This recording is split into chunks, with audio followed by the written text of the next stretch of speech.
Allahu i lartësuar e ka bërë këtë botë vend të sprovave, të mundimeve dhe të provimeve. Dhe në natyrën e saj janë brengat, ankthi, mërzit, vështirësitë e shumta me të cilat njeriu përballet në jetën e kësaj bote. Prej tyre janë sëmundjet, janë problematikat me njerëzit, problematikat me familjen dhe në përgjithësi dhimbjet që kjo jetë na shkakton. Allah i lartësuar e thot në librin e tij: "Laqad khalaqna al-insana fi kabad." Ne, thot Allahu i lartësuar, e kemi krijuar njeriun në mundim.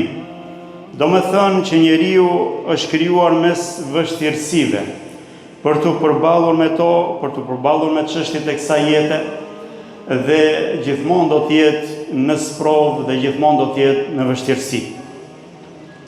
Për këtë arsye, të nderuar besimtar, xheneti, për të cilin punojmë dhe adhurojmë Allahun e lartësuar, do të jetë një vend i cili nuk ka në të brenga, nuk ka në të pikëllim, nuk ka në të mërzi, nuk ka në të sëmundje, nuk ka as pak mundim. Thot Allahu i lartësuar: "La yamassuhum fiha nasabu wa ma hum minha bimukhrajin." Thot, atje nuk do t'i prek ata kur far lodhje dhe prej ti nuk do të nxirren kur. Lutim Allahun na bëj prej atyre që i nderon në xhenet. Banorëve të xhenetit nuk do të turbullohen mendimet, qoftë edhe me një fjalë jo të hishme, qoftë edhe me një fjalë që i ligështon.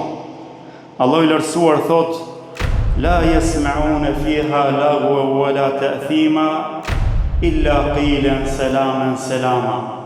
Nuk do të dëgjojnë në të fjalë të kota as fjalë vulgare, mëkatare, përveç se paqe, paqe.